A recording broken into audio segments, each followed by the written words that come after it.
The hum was a low, mechanical purr, a rhythmic counting that filled the air in the desert safe house with portable money counter humming. Stacks of currency, crisp and new, rose like miniature skyscrapers on the scarred wooden table.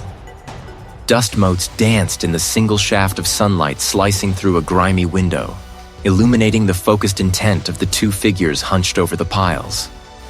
I wasn't there, not yet, but I could almost feel the dry, hot air, the weight of the silence punctuated only by the machine's steady thrum, a sound that spoke of illicit transactions and secrets buried deep beneath the arid earth.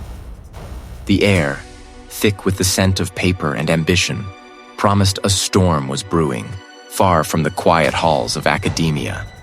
My phone vibrated, a sharp contrast to the imagined scene, pulling me from a half-doze in my worn leather armchair. The digital clock on my desk glowed 3:17 a.m. A call at this hour rarely brought good news. It was the lead investigator, his voice tight, clipped. "Seth, it's the Finch case, Blackwood Manor. They're calling it an accident, but I have a gut feeling." Blackwood Manor. The name alone carried the weight of history. A sprawling estate nestled in a forgotten corner of the state, rumored to contain secrets as old as its crumbling stone walls. And Dr. Alistair Finch? A titan in historical research, revered for his meticulous work on forgotten civilizations. An accident involving him at Blackwood felt like a deliberate misdirection, a poorly written script. My mind, already sharp from years of dissecting the narratives bodies tell, began to assemble fragments, to search for the unseen seams.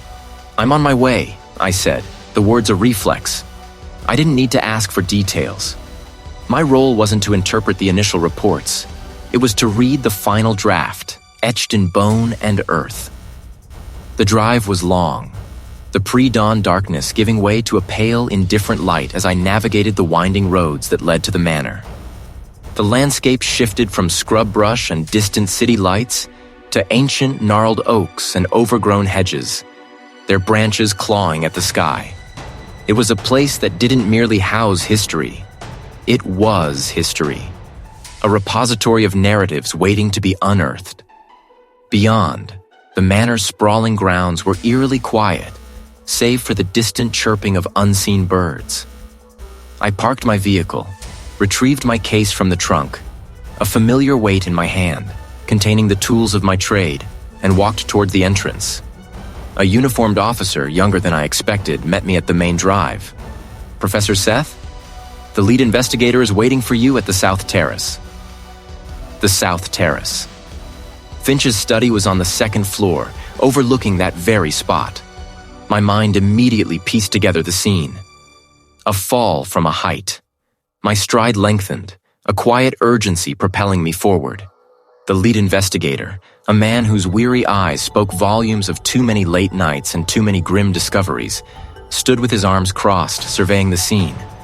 A sheet covered a form on the flagstones below the terrace. The local authorities are ready to close it. Dr. Finch, they say, slipped. Tragic fall. He gestured vaguely towards the covered form. He was found early this morning by a groundskeeper. I nodded, my gaze already sweeping the scene. The terrace, constructed of aged, moss-tinged flagstones, sloped gently towards a neglected rose garden. A light breeze stirred the leaves of an ancient ivy vine clinging to the wall. "Any witnesses?" I asked, my voice calm, professional. The lead investigator shook his head. "None. He was alone in the manor overnight. Housekeeper left yesterday afternoon. Security system shows no forced entry." I approached the covered form, a silent respect for the life extinguished. The sheet was a simple barrier, but it couldn't hide the story beneath.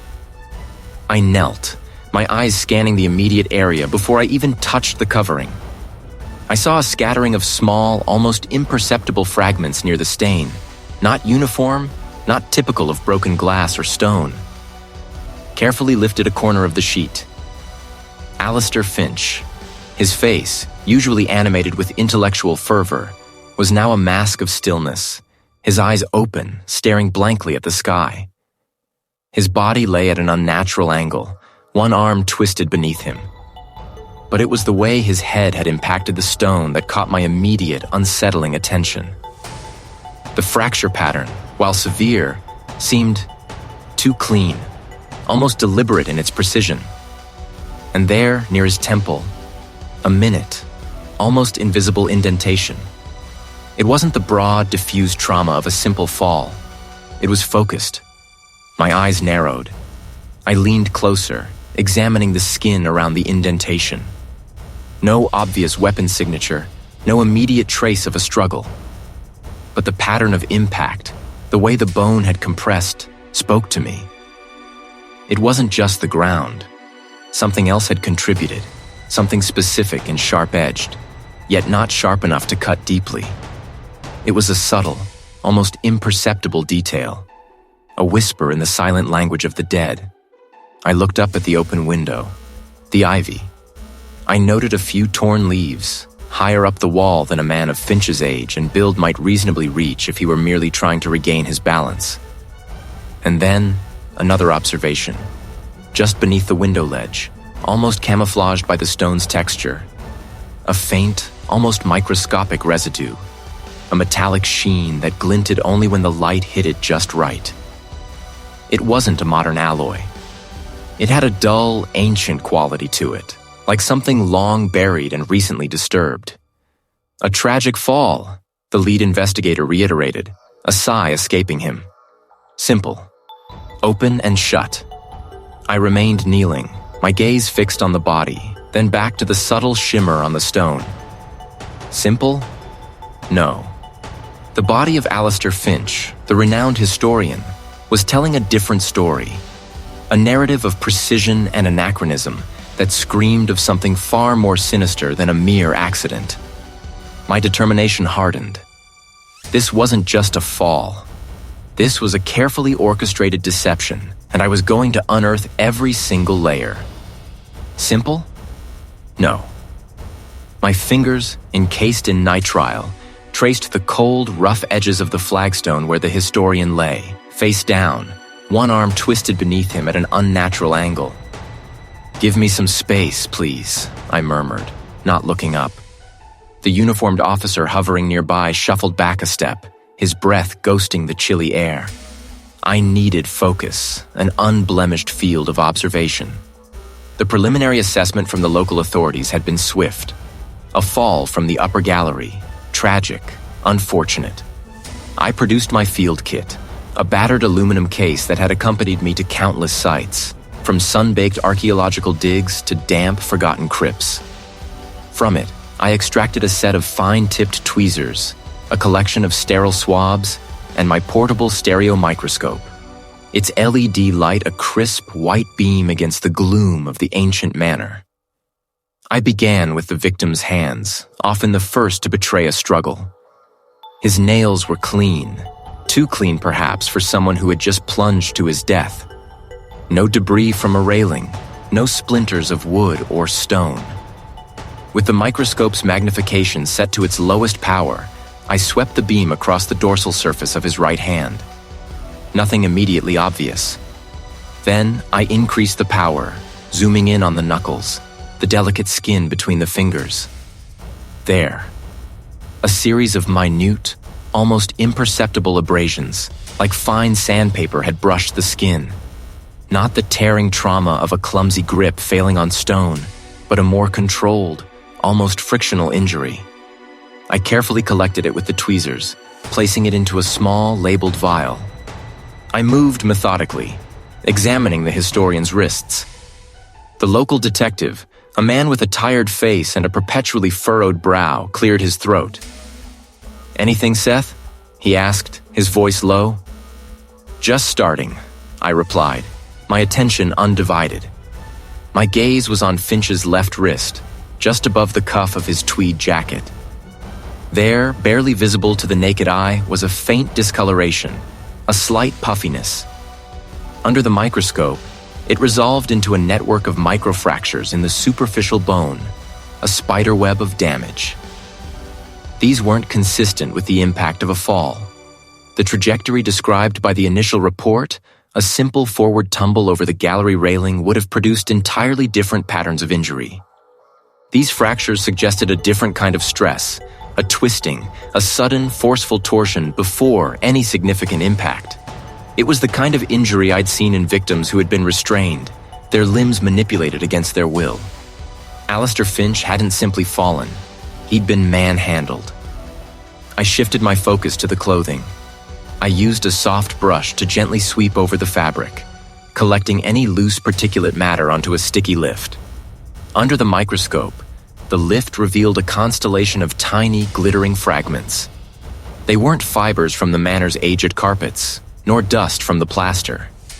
These were crystalline, irregular, with an unusual luminescence under the LED. I isolated a few of the larger particles, placing them into a separate vial for later elemental analysis. My mind raced, categorizing, cross-referencing. The manor's geology was well documented, its stone quarried from local deposits. But this dust, this was unlike anything indigenous to this region. Its color, a muted ochre with flecks of obsidian-like black, resonated with images from my past research, ancient desert sites, specific geological formations known for their unique mineral compositions. An anachronism. A detail that screamed of a landscape far removed from this green, rolling estate. I extended my search to the pockets of Finch's jacket. My gloved fingers encountered a small, hard object tucked deep within an inner pocket. It was a compact, encrypted data chip, no larger than my thumbnail. Its surface was smooth, cool, and oddly devoid of any branding. I slipped it into an evidence bag, but as I did, my finger brushed against a folded piece of paper beneath it. It wasn't a standard address or a phone number. It was a sequence, followed by a single stark phrase: Desert Safe House. A desert safe house. The combination was jarring, painting a vivid, incongruous picture against the backdrop of this stately, somber manor. It spoke of illicit transactions, of a hidden world operating far from the public eye. And the mineral dust on Finch's jacket suddenly had a context, a destination. My initial suspicions, sparked by a subtle shimmer and a peculiar fall, had solidified into a concrete conviction. Alistair Finch's death was no accident. He was murdered, and the evidence I was collecting, piece by painstaking piece, pointed not just to a killer, but to a network, a hidden operation, potentially linked to the very ancient artifacts Finch had dedicated his life to studying. I secured the evidence, my gaze hardening. The simple narrative was dead. A far more complex, sinister one had just begun. It was a jarring, discordant note, a stark contrast to the quiet, opulent decay surrounding Dr. Finch's final resting place. The image refused to dissipate, clinging to the edges of my thoughts as I packed the last of the samples. That specific detail, scrawled on the hidden ledger, pointed not just to a location, but to an operation, a clandestine commerce that felt profoundly out of place in the hallowed halls of historical research. My next stop was clear. The provisional lab set up in the manor's old carriage house. The mineral dust, minute as it was, held the key. The initial scans confirmed my suspicions.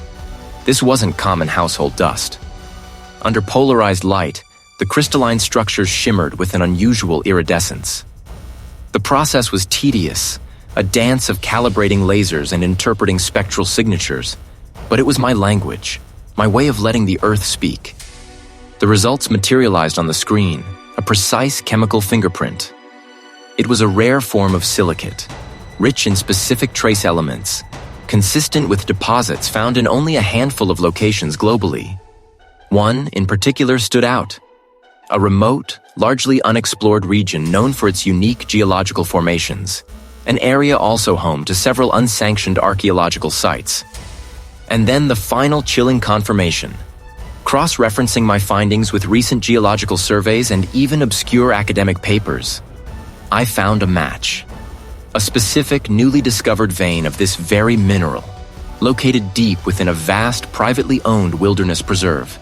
The very same preserve that Dr. Finch had been petitioning to access for months, according to his digital calendar entries. He hadn't just been interested. He'd been obsessed. The journey to the preserve was long, the paved roads giving way to gravel, then to little more than faint tracks through sun-baked scrubland. The air grew heavy with the scent of dry earth and pine, the distant hum of civilization fading into a profound quiet. The land rolled in gentle, undulating waves, punctuated by ancient, gnarled trees. The specific coordinates led me to a barely discernible clearing, hidden by a natural rock overhang. The site was abandoned now, but the signs of recent activity were undeniable. Fresh tire tracks etched into the hardened soil, a faded canvas tarp half buried under a tumble of rocks, and the distinct, faint smell of disturbed earth. This was it. Finch's secret dig. I spent an hour sifting through the debris, finding nothing more than discarded tool fragments and empty ration wrappers. Whoever had been here had cleared out efficiently. My next move had to be tactical. The research assistant. Dr. Finch's files had mentioned a junior associate who had abruptly left his team a few weeks prior. I'd tracked down the assistant's last known address through Finch's university contacts, a small, unassuming apartment complex on the outskirts of the nearest town. The building was a faded brick structure, 3 stories high, with a narrow, peeling stairwell. The apartment door, when I found it, bore a cheap plastic nameplate. After a moment, the door cracked open, revealing a young man with disheveled hair and wary eyes. He looked tired, jumpy. Seth, I introduced myself, offering a neutral smile. I'm looking into Dr. Finch's recent death. I understand you worked with him. The research assistant's eyes darted past me, down the empty hallway. He hesitated, then pulled the door open just enough for me to step inside. The apartment was small, cluttered with books and half-eaten takeout containers. A laptop sat open on a desk, glowing faintly. He was a difficult man, the assistant mumbled, rubbing the back of his neck, especially towards the end. He gestured vaguely to a worn armchair. What do you want to know? I'm trying to understand his work leading up to his death, I began, choosing my words carefully. Specifically, his interest in the preserve. What you might know about any unusual findings there. The assistant flinched, his eyes widening almost imperceptibly. The preserve. He wouldn't talk about it much. Not to me, anyway. He got secretive, more than usual. He swallowed hard, his gaze flickering to the closed door. He was obsessed with something he called the lost artifact. Said it would rewrite history. Spent weeks holed up, poring over old maps, obscure texts. Late at night sometimes. Not at the university, always off-site, with different people. They weren't academics. They had a certain look. Sharp suits, but a kind of hard edge to them. Like collectors, but not the kind you see at auctions. He paused, chewing on his lip. He'd get agitated after those meetings. Excited, but also afraid. He'd talk about preservation and legacy in ways that made me uncomfortable. Like he was part of something much bigger, something dangerous. Did he ever mention a desert safe house? I asked, watching his face intently. The assistant's breath hitched. His eyes snapped to mine, wide with a sudden, profound fear. He shook his head violently, too quickly. No, never. I don't know anything about that. His denial was too strong, too immediate. It confirmed my suspicion. The desert safe house wasn't just a random note. It was connected, deeply, to Finch's final, desperate pursuits. The tension in the room thickened, a palpable weight. The assistant knew more, much more, but the fear in his eyes was a cage. I could see the internal struggle, the instinct to protect himself overriding any sense of loyalty or duty to his former mentor. The assistant's violent denial about a desert safe house still echoed in my ears. It wasn't just fear. It was a desperate, almost primal terror that had flashed in his eyes. He knew something, or knew of something, that he considered far more dangerous than discussing a deceased employer's affairs. His reaction had solidified my resolve. The official narrative of a tragic fall was a poorly constructed facade, and the cracks were widening. My next step was clear: the dig site. The historian's scattered notes, recovered from his study, had hinted at a new, exciting prospect, a site rumored to contain relics from an undocumented period of regional history. A place where the earth itself holds forgotten truths, he'd written in a margin. I needed to see if those truths were still buried, or if someone had already started digging them up. The drive took me deep into the arid foothills, miles beyond the estate's manicured grounds. The landscape shifted from cultivated fields to scrub brush, and finally to a raw, untamed expanse of rock and dust. The dirt track leading to the coordinates I'd pulled from the historian's GPS was barely visible, a faint scar on the sun-baked earth. The air, thin and dry, tasted of mineral and ancient dust. There was no official signage, no perimeter fencing, just a loosely defined area where the earth had been disturbed. Fresh tire tracks, distinct from my own, marred the parched ground, leading away from a makeshift camp. A tattered tarp, flapping in the hot breeze, shaded a few rusting tools. Not the delicate brushes and trowels of an archaeologist, but shovels and pickaxes, their blades caked with recent soil. The ground itself bore the unmistakable signs of recent illicit activity. Freshly turned earth, not carefully sifted, but roughly displaced in shallow pits. It looked less like a scientific excavation and more like a hurried treasure hunt. I moved slowly, scanning the ground. The sun beat down, intensifying the shimmering heat haze rising from the earth. My eyes, trained to spot the minute, quickly caught something. Partially buried near one of the crudely dug pits was a small, curved fragment of pottery. I knelt, carefully brushing away the fine dust with a gloved finger. This wasn't local indigenous ware. The style, the glaze, the precise firing, they screamed of a much later period, perhaps even a different continent. It was an anachronism, a glaring error in the timeline of this region's known history, and a direct contradiction to the historian's documented research focus on early regional settlements. Someone had dropped it, or perhaps discarded it during their hurried efforts. This wasn't just a dig, it was a cover-up, or worse, an extraction. My phone vibrated, pulling me from my focused examination. It was the lead detective, his voice tight, strained. "Seth, I need you to wrap this up. We're getting pressure from above. The official report states accidental death. We need to finalize it." "Pressure from whom?" I asked, my gaze still fixed on the pottery shard, a silent testament to the lie. "I've just found evidence of an unsanctioned excavation at a site linked to the historian's last known interests, along with an artifact that shouldn't exist here. This isn't an accident, and it's certainly not closed."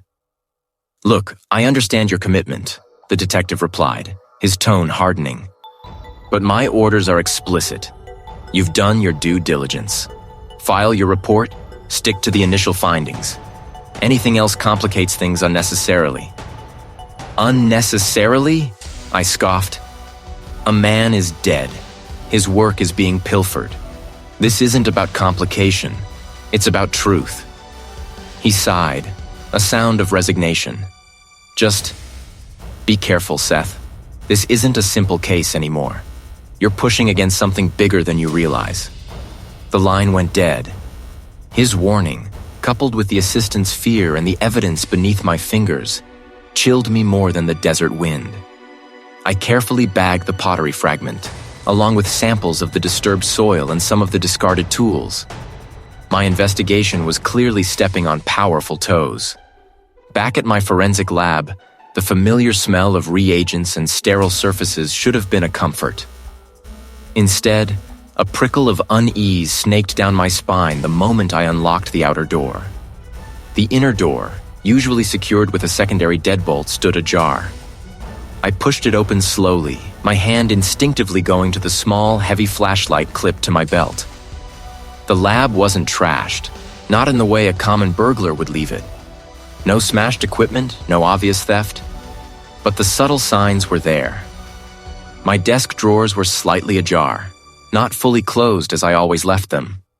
Papers, which I remembered stacking neatly, were subtly disarrayed. My field kit, usually meticulously organized, had its internal compartments disturbed, the instruments not quite in their designated slots. Nothing valuable was gone. My expensive microscopes, my advanced spectral analysis tools, all remained untouched. Someone hadn't been looking to steal. They'd been looking for something specific, or perhaps looking to send a message. My gaze swept over the meticulously cataloged evidence from the historian's estate, the samples from his body, the soil from the fall site. Was that what they were after? Or something I hadn't even identified yet? The assistant's fear, the detective's warning, the pottery fragment, and now this targeted intrusion. They knew I was close, and they wanted me to know they knew. It was a rhythmic, almost meditative sound, but it carried an undercurrent of illicit transaction, a constant reminder of the world I was now deeply embedded in. On the battered metal table before me, bathed in the cool beam of my forensic lamp, lay the pottery fragment. Its rough, unglazed surface felt ancient, yet something about it gnawed at me. I picked up my optical loupe, a small, powerful magnifying glass, and brought it close to the fragment's edge. My fingers traced the faint geometric patterns etched into the clay. The design, as far as my initial assessment went, was consistent with a specific, lesser-known civilization from the Fertile Crescent, one that Finch had specialized in. But consistency, I was learning, could be a carefully constructed facade. Under the magnification, the minuscule air bubbles trapped within the clay matrix told a story. They were too uniform, too perfectly spherical, lacking the organic irregularity I'd expect from ancient, hand-puddled clay and rudimentary firing techniques. Then, there was the color. A subtle, almost imperceptible tint to the reddish-brown, a richness that spoke of mineral composition far too pure for the historical sourcing. I scraped a microscopic sample, barely visible to the naked eye, into a small, sterile vial. My portable spectrometer, a compact device I usually reserved for bone analysis, confirmed my suspicion. Trace elements, specifically a high concentration of a rare earth mineral, pointed not to ancient Mesopotamia, but to a modern, controlled environment. This wasn't just an artifact. It was a lie. A deep breath hitched in my chest. The fragment wasn't merely an object of study for Finch. It was a key. He hadn't just been researching ancient civilizations. He'd been exposing a sophisticated, high-stakes forgery ring. The implications were staggering. Finch wasn't a passive academic, but an active investigator, perhaps on the verge of uncovering something monumental. This explained the fear in the assistant's voice, the detective's cryptic warning. Pushing against something bigger than you realize, he'd said. He was right. This wasn't a tragic accident. This was murder, a silencing. The hum of the money counter seemed to grow louder, more insistent, a metallic drone in the quiet safe house. It was a soundtrack to the criminal enterprise I was now confronting. My hands, usually steady, trembled slightly as I placed the fragment back down. Finch hadn't been killed for his historical insights, but for what he was about to reveal about the illicit trade of false history. I knew what I had to do. Finch's study, the heart of his research, likely held more secrets. With this new understanding, I would see things differently. I packed my analysis tools with a renewed sense of urgency, the sterile clang of metal against metal echoing in the small space. The drive back to the estate felt longer, the desert night air suddenly heavy with unspoken threats.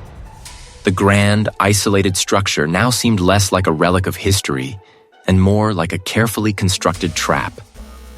I let myself in, moving through the silent halls with a heightened sense of awareness.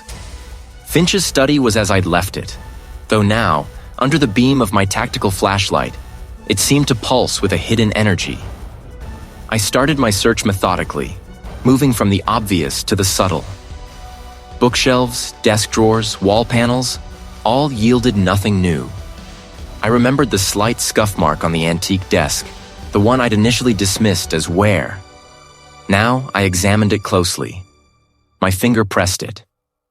With a soft, almost inaudible click, a section of the desk's side panel slid inward, revealing a shallow, narrow compartment. My breath hitched. Inside, nestled among a few loose papers, lay a sleek, encrypted data drive and a folded, aged piece of parchment. My hands shook as I retrieved the parchment first. It was a map, hand-drawn, depicting a region I vaguely recognized as a remote area in the Middle East, dotted with unfamiliar symbols and what looked like ancient site markers. But it wasn't just a map. Interspersed among the geographical features were sequences of numbers and letters, arranged in small clusters, a cryptic code woven into the landscape itself. Then, the data drive. Its cold, metallic surface felt heavy in my palm. Encrypted files. Finch's final, desperate attempt to preserve his work, to expose the truth. The weight of his legacy and his demise settled upon me. This was no longer just about the fall of a prominent historian. This was about a vast hidden network dealing in fabricated history, profiting from deception, and willing to kill to protect its secrets. The desert wind howled outside, a lonely, chilling sound, mirroring the sudden, profound isolation I felt. The machine sat on a battered metal table, a silent testament to the recent exchange, while I hunched over my own workstation, a makeshift setup of a ruggedized laptop and a portable forensic drive. The air was thick with the scent of old dust and stale coffee, a familiar fragrance in these clandestine spaces. My fingers flew across the keyboard, a blur of motion against the illuminated screen. The coded map extracted from the historian's estate glowed faintly. Its intricate symbols, initially a jumble of abstract shapes, were slowly yielding to my forensic decryption tools. I'd spent the better part of the last 3 hours chasing algorithms, cross-referencing ancient ciphers with modern encryption techniques. It was a painstaking process, a digital archaeology of sorts, peeling back layers of intentional obfuscation. Anything yet? The voice of the contact cut through the quiet, startling me slightly. He stood by the entrance, a silhouette against the faint light filtering in from a shuttered window, a mug of steaming liquid in his hand. His gaze was sharp, expectant. I didn't look up. Almost. This isn't some simple substitution cipher. It's a multi-layered beast, designed to look like a dead language but built with contemporary cryptographic principles. My frustration was a low thrum beneath my focus. This wasn't just about unlocking data. It was about understanding the mind that built these digital walls. A line of symbols on the screen flickered, then resolved into a sequence of alphanumeric characters. My breath hitched. There, I muttered, a surge of adrenaline pushing through my fatigue. Got it. The map on the screen began to change. What was once a stylized, ancient-looking drawing of a European coastline now overlaid with a grid, and specific coordinates began to pop up. More critically, the symbols, previously indecipherable, now translated into place names, dates, and what appeared to be code names. My eyes scanned the emerging text, piecing together the fragments. What is it? The contact pressed, stepping closer, his curiosity piqued. Locations, I stated, my voice tight with discovery. Not just random points. These are significant historical sites. Old monasteries, forgotten libraries, even a few known private estates belonging to incredibly wealthy families. The names scrolled by, a roll call of power and privilege. But it was the encrypted files that held the real weight. I had managed to crack the primary key, a complex string hidden within the map's metadata. As the files unzipped, a torrent of information flooded my screen. Financial ledgers, correspondence, detailed inventories of artifacts, all meticulously cataloged. My gaze landed on recurring phrases, stark against the digital backdrop. The legacy. The keepers. My internal monologue raced. The historian wasn't just collecting. He was part of something far larger, far more organized. The files painted a picture of a vast interconnected web of individuals and organizations. Not just wealthy collectors, but shadowy historical societies, their names veiled in antiquated Latin or obscure references. They were financing expeditions, acquiring properties, and, most disturbingly, dictating narratives. These aren't just about illicit trade, I explained to the contact, my voice low, almost a whisper. This is about control. Detailed instructions for recontextualizing certain artifacts. It's not just forging. It's about altering the provenance of genuine pieces, twisting their stories to fit a new, fabricated history. The contact leaned in, his expression grim. So, they're not just selling fakes. They're moving genuine artifacts, but with new backstories? Precisely. And the legacy. It appears to be a collection of these manipulated artifacts, curated to support a specific, alternative version of historical events. It wasn't about a few stolen relics. It was about rewriting foundational truths. One document, titled Project Veritas, detailed a systematic effort to infiltrate academic institutions and historical archives. Another outlined funding streams for cultural preservation initiatives that were, in reality, fronts for acquiring and manipulating artifacts. If they could alter the narrative of the past, they could shape the future. My fingers paused, hovering over a particularly dense dossier. It contained profiles of individuals, powerful figures in finance, politics, and academia, all linked by their involvement with the Keepers. These weren't petty criminals. These were architects of influence, operating from the highest echelons of society. A sense of immense pressure settled on me. I was no longer just investigating a suspicious death. The historian hadn't just stumbled into this. He had been a part of it, or perhaps had tried to expose it. I had to go deeper. The machine processed stacks of crisp bills, an anonymous transaction unfolding in the periphery of my awareness. My focus was on the scattered notes and magnified images spread across the dusty folding table. A vast, clandestine network, manipulating history for profit and power. It dwarfed the initial scope of a simple fall. The mineral dust, that singular, anachronistic fingerprint, remained my anchor. I had cross-referenced Finch's research logs, his handwritten annotations, and the few cryptic emails he hadn't purged. One name surfaced repeatedly, an older scholar, a mentor from Finch's early career, a retired curator known for his encyclopedic knowledge of ancient Near Eastern artifacts. If anyone could shed light on the deeper currents of Finch's work, it would be him. Finding him wasn't easy.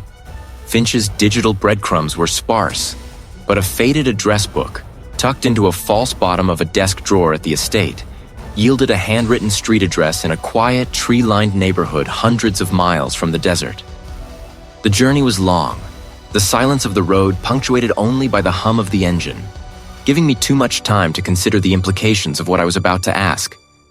The retired curator's house was a study in genteel decay. Overgrown roses clawed at the porch, and the paint on the window frames peeled in delicate curls.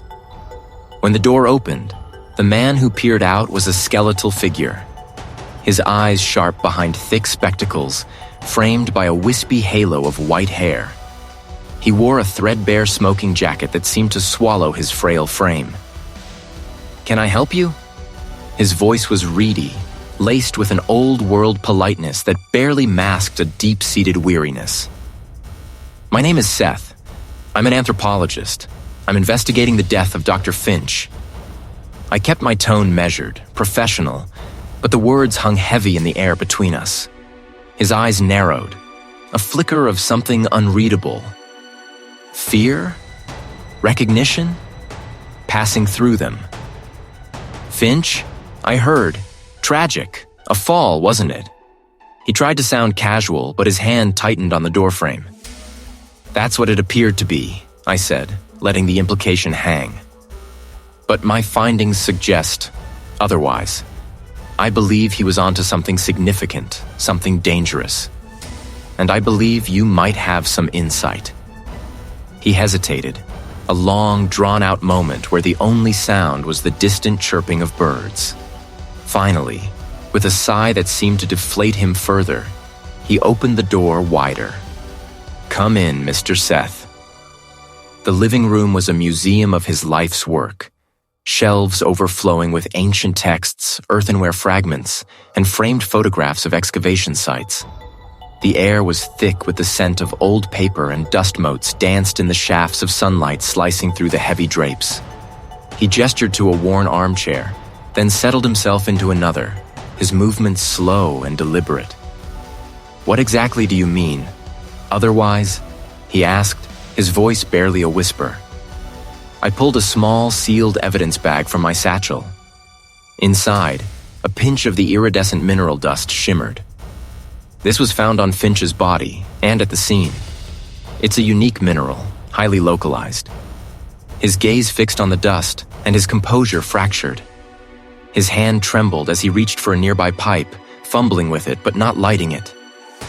The Viridian estate," he mumbled, almost to himself. "You know it?" I pressed gently.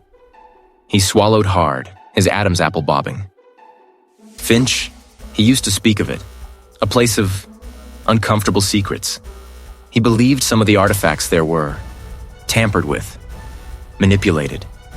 This was it, the direct link. He was right. And it's not just the artifacts. He was killed because of it, because he was about to expose the Keepers." I said the name deliberately, watching for his reaction. He flinched, as if I had struck him. "The Keepers," he repeated, the words a bitter taste in his mouth. I warned him. I told him to let it go. "It's an old story, Mr. Seth, much older than you can imagine."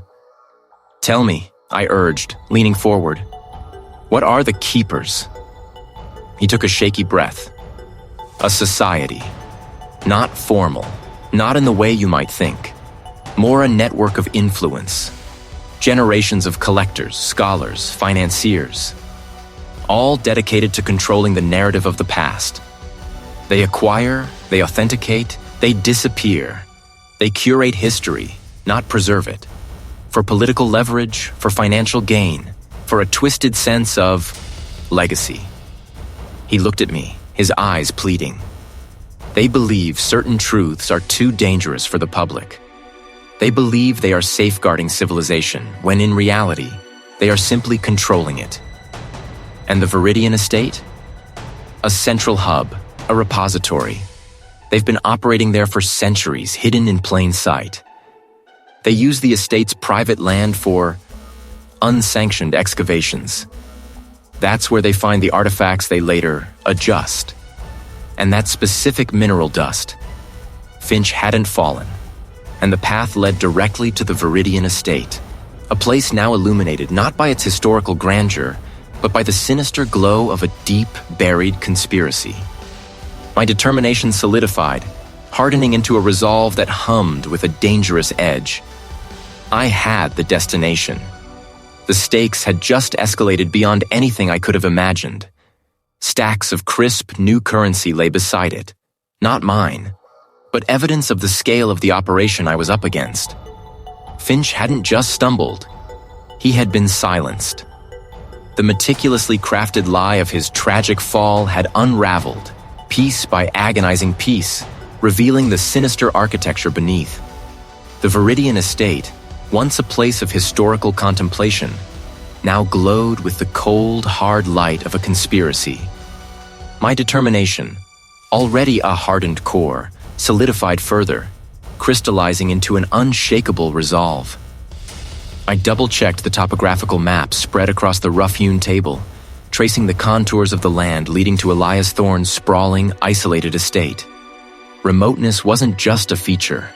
It was a weapon. Its perimeter was a labyrinth of natural barriers and state-of-the-art surveillance.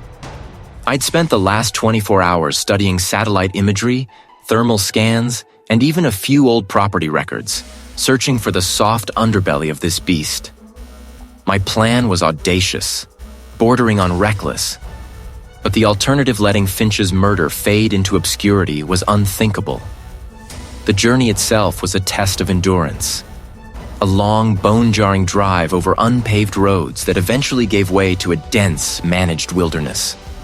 I parked my vehicle several miles out, burying it beneath a camouflage tarp and a thick layer of natural debris.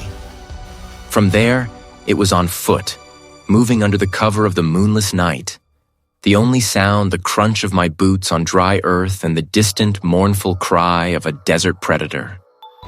The estate's outer defenses were a masterclass in deterrence. High walls topped with razor wire, infrared sensors, and pressure plates embedded in the ground. I bypassed the initial layer using a combination of specialized tools and a thorough understanding of signal interception, essentially creating a blind spot in their electronic eyes. I moved between their sweeps, a phantom in the night, my own thermal signature dampened by a lightweight specialized suit. I found my entry point through an old service tunnel, a forgotten artery beneath one of the older wings, likely overlooked in Thorne's modern security overhaul. The air within was stale, thick with the scent of damp earth and disuse. My small penlight beam cut through the absolute black, revealing a narrow passage that eventually opened into a larger, unexpectedly sterile space. The shift was jarring. One moment, the musty decay of an old tunnel. The next, the humming, brightly lit heart of a state-of-the-art forgery workshop. Gleaming microscopes sat on polished steel benches, alongside sophisticated 3D printers and laser etching machines. Vials of obscure pigments and binders lined shelves, their labels in languages I barely recognized. On one workbench, a half-finished Roman coin, indistinguishable from genuine article to the untrained eye, was undergoing a meticulous aging process. Another area held ceramic shards, carefully reconstructed, then deliberately broken and weathered to simulate centuries of burial. This wasn't just a workshop. It was a factory of fabricated history.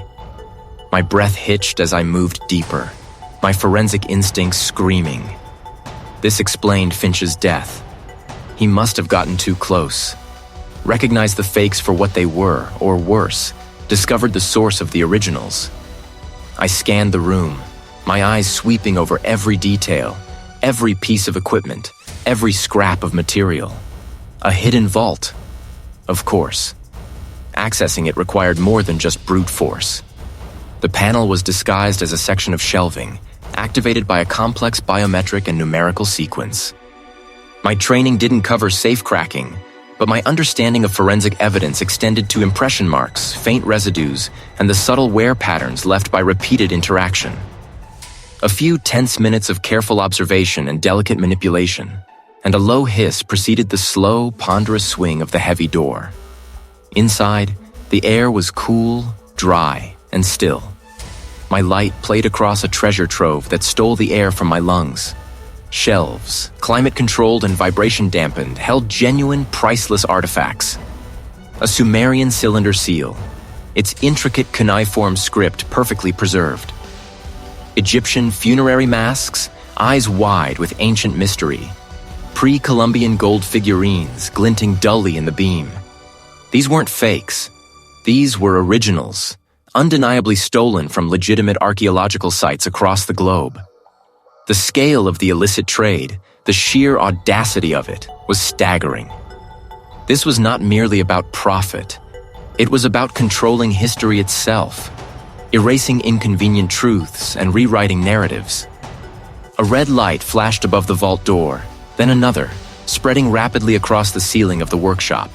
My heart hammered against my ribs, a sudden, frantic drumbeat. I had been detected. Thorne's advanced security systems had finally registered my presence. Panic was a luxury I couldn't afford. I slammed the vault door shut, the heavy mechanism groaning in protest. Footsteps, heavy and rapid, thudded from the direction of the service tunnel. I bolted, retracing my path through the workshop, the flashing red lights painting the scene in an infernal glow. The alarms blared now, a piercing shriek that tore through the quiet estate. I could hear voices, shouts, growing closer. I scrambled back into the narrow service tunnel, the rough stones scraping against my suit. The tunnel was no longer a secret passage, but a claustrophobic trap. I could hear the pursuers entering the workshop, their heavy breathing audible even through the thick stone. I pushed harder, my lungs burning, until I burst back out into the cool desert night. I could see figures emerging from various buildings, armed and moving with practiced efficiency. I didn't look back. I ran, a single-minded blur against the stark desert landscape, the blare of the alarms fading behind me, replaced by the relentless thump of my own pulse. I had what I needed. The evidence was seared into my memory, a roadmap to the heart of Thorne's operation. The escape had been narrow, terrifyingly so, but the cost of not knowing, of not acting, would have been far greater. The game had just begun, and I was all in. Finch. I hunched over a makeshift workstation, the glow of my tablet illuminating the lines of fatigue etched around my eyes. Spread across the rough-hewn table were dozens of high-resolution photographs, printed out and arranged in a grid. They depicted Thorne's estate, the grand halls, the meticulously curated gardens, the discreetly hidden passages, and the very spot where the prominent historian had met his end. Interspersed were images from the grim, isolated patch of earth where Finch's remains had been discovered. It was an anachronism, a specific type of prehistoric timber, not indigenous to either location, but a known, rare material used in ancient craftsmanship, particularly in the regions where the keepers were rumored to operate their illicit digs. The chances of it appearing randomly at both sites were astronomically low. I zoomed in on a photograph of Thorne's study, focusing on a display cabinet filled with what appeared to be innocuous geological samples. One piece, a dark, crystalline rock, had a faint, almost imperceptible sheen of a very specific, unusual mineral dust. I cross-referenced this with my own microsamples. A match. The same iridescent particulate had been recovered from the folds of Finch's clothing, almost invisible to the naked eye, but unmistakable under magnification. This wasn't just dust from a casual visit. This was deep contamination, suggesting a prolonged presence or a struggle in close proximity to the mineral. The Keepers. The name itself was a whisper of an ancient, avaricious cult. They didn't just trade artifacts. They hoarded them, controlled the narrative of history through their possession, and eliminated anyone who threatened their clandestine operations. Thorne, the esteemed historian, had been a front, a gatekeeper for these keepers, ironically. I scrolled through my notes, a dense tapestry of observations, measurements, and contextual data. The unique soil composition I'd found on Thorne's shoes, initially dismissed as garden soil, now, with further analysis, showed traces of a distinctive volcanic ash. This ash was only found in a very specific remote region known for its ancient burial sites, a region I suspected was a primary source for the Keeper's illicit finds. And now, I had confirmation. A grainy satellite image, acquired through a desperate favor from an old contact, showed recent clandestine excavation activity in that very region. The image was time-stamped just days before Thorne's alleged accident. The evidence converged, each thread weaving into an unyielding rope. Thorne hadn't simply stumbled. Finch, a lesser-known but equally dedicated investigator, had gotten too close, perhaps even to Thorne himself, before he was taken out. My mind raced, constructing the narrative, anticipating every possible counter-argument. The case had to be watertight, a forensic fortress that no amount of influence or obfuscation could breach. I began assembling a comprehensive digital presentation, layering high-resolution imagery with detailed analytical reports, each slide a hammer blow against the conspiracy.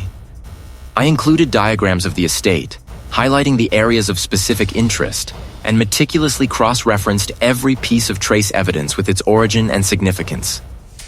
The weight of the task pressed down on me, a heavy cloak of responsibility. My life was now gravely at risk. The police force, compromised as I suspected it to be, might not be a safe harbor. Presenting this evidence wasn't just a legal maneuver, it was a gamble, a calculated risk that could either bring down a criminal empire or bury me beneath its weight. I couldn't trust everyone, perhaps not even anyone in official channels. A dead man's switch, a failsafe, a way to ensure the truth would get out even if I didn't. I worked through the night, the only sounds the hum of the money counter, a reminder of the vast resources I was up against, and the relentless tap of my fingers on the keyboard. Each slide, each annotated image, was a step closer to confronting a truth so profound, so dangerous, it could unravel the very fabric of accepted history. Dawn broke, painting the desert sky in hues of orange and purple, but I didn't notice. The climax was no longer building. It was here. Finch. The memory of his broken body, the meticulous details I'd extracted, the subtle anachronisms. They all converged on this illicit trade and on Thorn. I traced the edge of a $100 bill with a gloved finger. This wasn't just about money. It was about legacy, about control over history itself. Thorn, the esteemed historian, was a gatekeeper, not of knowledge, but of hidden truths, trading them for power and profit. My earlier call to a trusted colleague, a seasoned investigator I'd worked with before, had been vague but urgent. "I've got something big, something rotten," I'd said. "Meet me at the old Thorn estate discreetly in exactly 3 hours. And bring backup, but keep them out of sight until I give the signal." It was a gamble, putting myself in the lion's den, but I needed to corner Thorn, to watch his face as his carefully constructed world crumbled. The drive from the safe house to Thorn's sprawling estate felt impossibly long, the desert highway stretching under a bruised twilight sky. Each mile brought me closer to the confrontation, and with it, a knot of cold dread tightened in my stomach. I reviewed my mental dossier, the faint, almost imperceptible abrasions on Finch's wrist that suggested a struggle, not a fall, the microscopic flecks of antique plaster under his fingernails, ancient resin found on Finch's clothing, a resin associated with artifacts from a particular region, a region Thorn had recently discovered a new site within. Every piece was a thread, weaving a tapestry of murder and deception. When I pulled my rented sedan into the long, winding drive of the Thorn estate, the grand, imposing structure loomed against the darkening sky, its windows like vacant eyes. The air was still, heavy with the scent of ancient stone and damp earth. I parked near the guest entrance, a less conspicuous approach, and checked the small, encrypted device in my pocket. It held compressed images of my forensic findings, ready to be projected onto any surface. My colleague and his team would be positioned nearby, unseen, waiting for my signal. A groundskeeper, a stoic man with calloused hands, met me at the door. "Professor Thorn is expecting you, sir," he said, his voice flat. Thorn always was one for theatrics. I followed him through dimly lit corridors, past tapestries depicting forgotten battles and display cases holding relics of ages past. Each artifact, I now realized, could be a silent witness to Thorn's true enterprise. The groundskeeper led me into Thorn's private study, a cavernous room lined with floor-to-ceiling bookshelves. Thorn sat behind an immense mahogany desk, a half-empty decanter of amber liquid beside him. He looked up, his expression a practiced mask of intellectual calm. "Seth." Thorn's voice was smooth, almost purring. "To what do I owe this unscheduled visit? I trust you've concluded your work on poor Dr. Finch?" I didn't bother with pleasantries. "I have, Thorn, and what I've concluded isn't what you wanted." I walked to the center of the room, my gaze sweeping over the ancient texts, the maps, the small, exquisite statuettes. Finch didn't fall. He was murdered. And you know exactly how. Thorn's composure wavered, a flicker in his eyes. "A bold accusation, Seth. Based on what exactly? Your theories?" "Based on science," I countered, pulling out the small projector. I aimed it at the nearest blank wall, and a high-resolution image of Finch's hand, with the plaster fragments, bloomed into focus. These, Thorn, are microscopic fragments of plaster found beneath Finch's fingernails. They don't match anything from the estate's current structure. but they are chemically identical to plaster samples from the uncatalogued section of your underground bunker, the one you've been using to store recently acquired unverified artifacts. Thorne pushed back from his desk, his chair scraping loudly. Preposterous. Anyone could have planted those. And this, I continued, advancing the image to show a magnified view of the rare resin. This is a unique resin, associated with artifacts from the ancient city of Kadesh. Finch was about to publish a paper debunking the provenance of several artifacts you'd discovered from that very region. Artifacts that were about to fetch astronomical sums on the black market. His face hardened, the mask finally cracking. Finch was a fool. He was going to expose everything, ruin years of careful work. The admission, though not explicit, hung heavy in the air. He was going to expose your criminal enterprise. I corrected, my voice steady despite the adrenaline coursing through me. The Keepers aren't preserving history, Thorne. You're plundering it, selling off our collective past to the highest bidder. I reacted instantly, my forensic training, honed by years of analyzing human kinetics, kicking in. I knew his intent, escape or a weapon. I tackled him, sending us both sprawling over a Persian rug.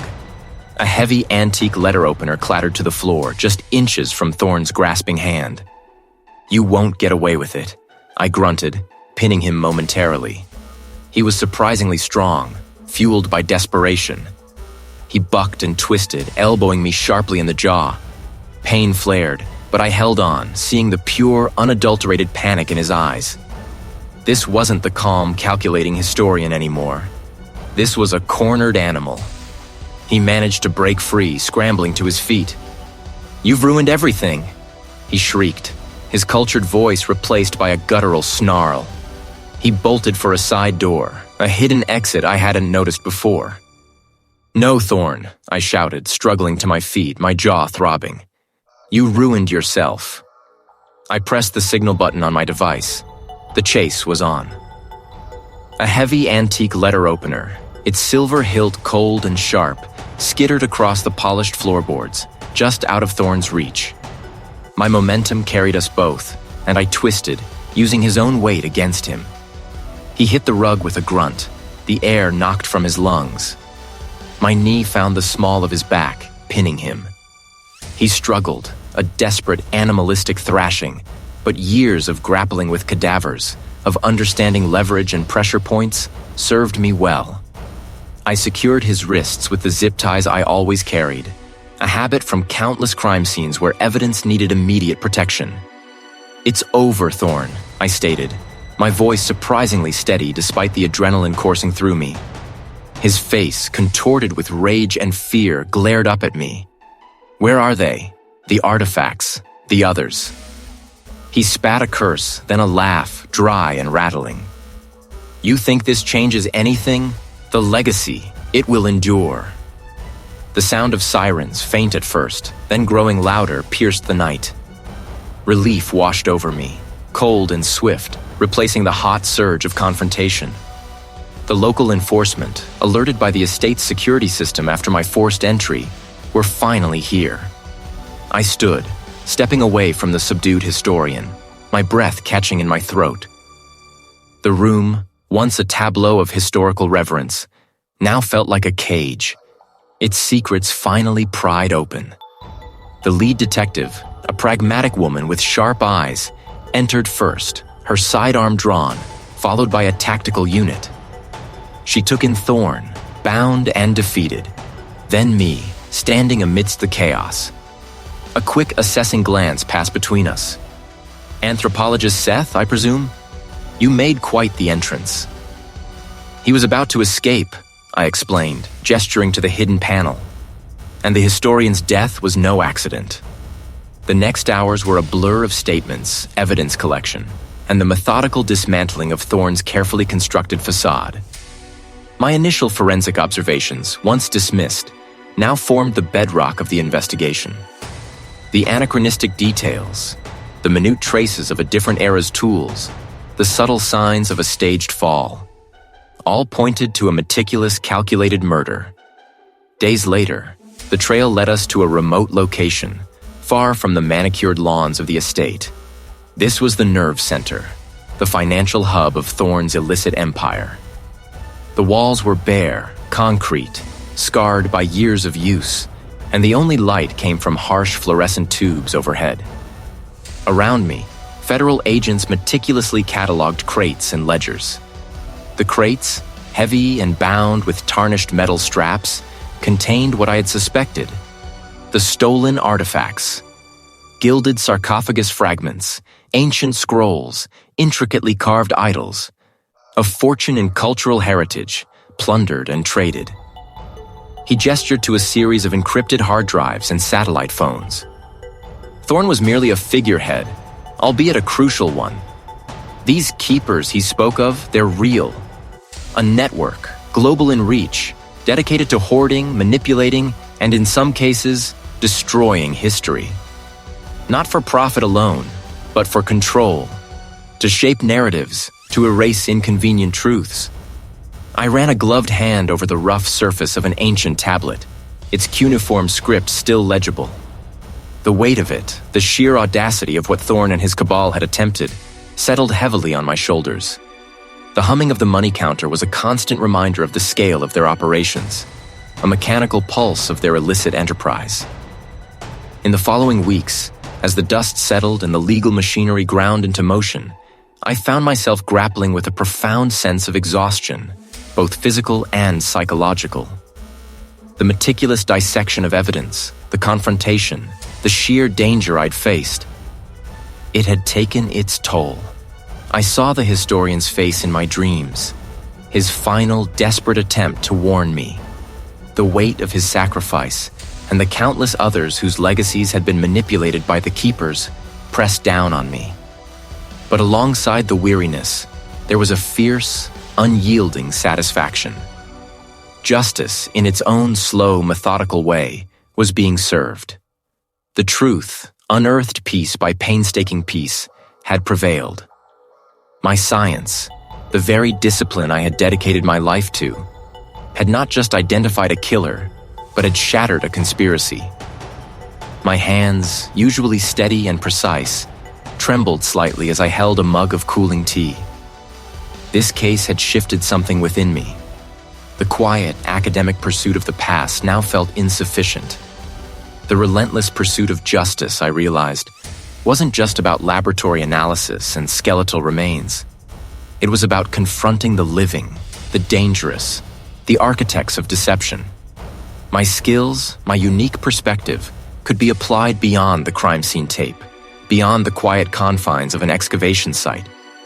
A new, more dangerous role awaited, and I found, to my own surprise, that I was ready to embrace it.